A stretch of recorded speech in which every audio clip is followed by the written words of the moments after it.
premier enjeu de l'hygiène en œnologie est sanitaire.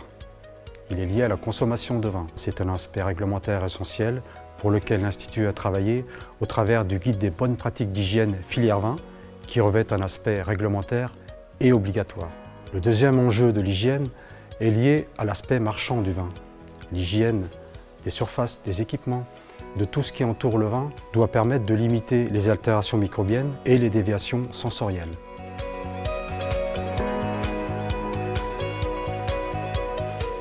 Alors aujourd'hui, le contexte est moins favorable à la stabilisation des vins, les conséquences du changement climatique, l'augmentation du pH des mous, qui a pour conséquence un effet protecteur des sulfites moins important, le recours moins systématique aux opérations de filtration, les durées d'élevage qui sont écourtées, tout ça contribue à ce que la stabilité du vin soit remise en cause à chacune des opérations de transfert.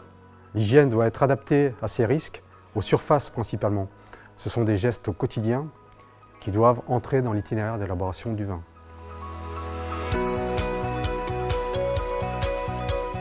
Le point crucial, c'est l'accès aux surfaces. La plupart des échecs au niveau des procédures d'hygiène sont liés au déficit de notabilité des surfaces.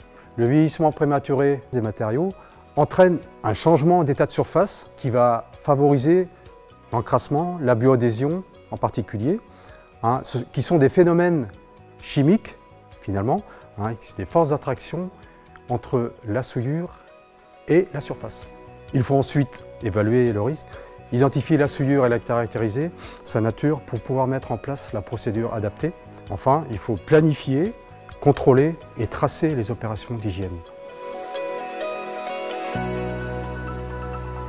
Il faut penser à prélaver avant de mettre en place les procédures. Ça permet d'éliminer les souillures qui sont non adhérentes ou peu adhérentes et ça renforce l'efficacité du détergent.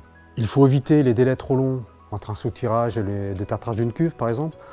La chaleur est un bon allié aux procédures de nettoyage. Enfin, l'automatisation permet de mieux gérer les volumes d'eau utilisés, principalement lors des étapes de rinçage. L'automatisation permet également une sécurité et un confort de travail. Les projets portent aujourd'hui sur l'optimisation des procédures, les indicateurs, les outils, la meilleure gestion de l'eau potable au chai, éventuellement sur le recyclage d'une partie de ces eaux de rinçage. Les projets portent aussi sur la communication de ces résultats et la formation. Il y a manifestement aujourd'hui une volonté commune de l'ensemble des organismes de la filière pour mieux connaître ces phénomènes, pour mieux y remédier.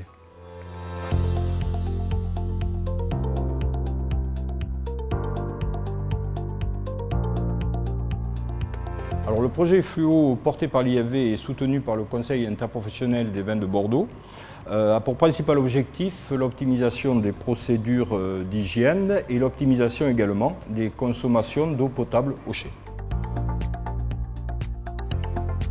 Alors, en début de projet, nous avons évalué sur plusieurs propriétés les procédures d'hygiène, plus particulièrement pour les équipements de cuverie et de pressurage, de l'encuvage jusqu'à la fin de l'élevage. Le temps passé, les volumes d'eau consommés ont été mesurés.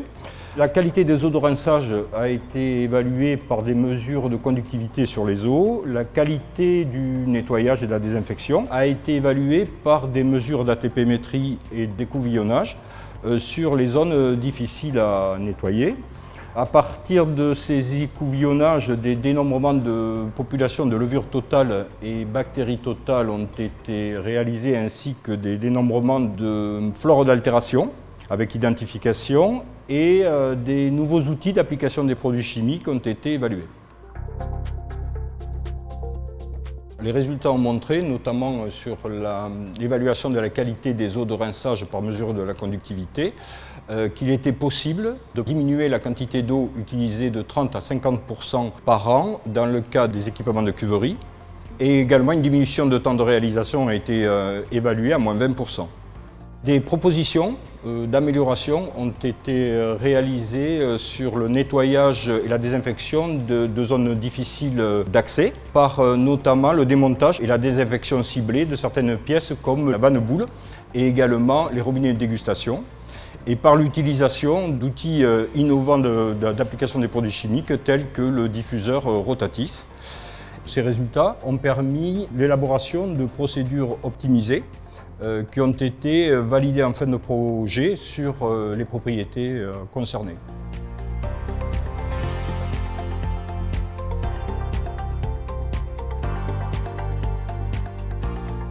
Alors, le projet Effluo a confirmé le pouvoir bioadhésif de la plupart des micro-organismes rencontrés dans le vin, en particulier celui de la levure du genre Brettanomyces, sur la plupart des surfaces que l'on rencontre au chai. Les levures qu'on a isolées sur les zones critiques sont beaucoup plus adhérentes que celles qu'on a isolées du vin. Elles ont toutes un pouvoir de résistance au sulfite et ont la capacité de recontaminer un vin lors d'une opération de transfert, par exemple.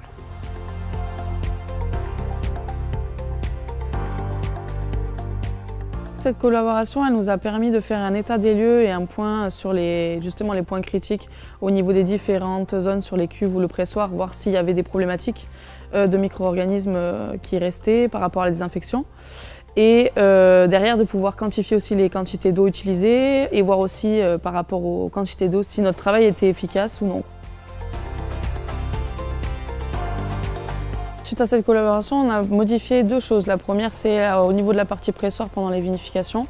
On n'enlève pas les drains tous les jours, on les enlève un jour sur deux, ce qui permet d'optimiser le temps de travail. Et la deuxième partie, c'est au niveau des cuves, en fait, des nouvelles cuves auxquelles on a investi. L'intérieur, le revêtement, a été choisi de manière à optimiser les utilisations en eau au niveau du détartrage et du rinçage des cuves.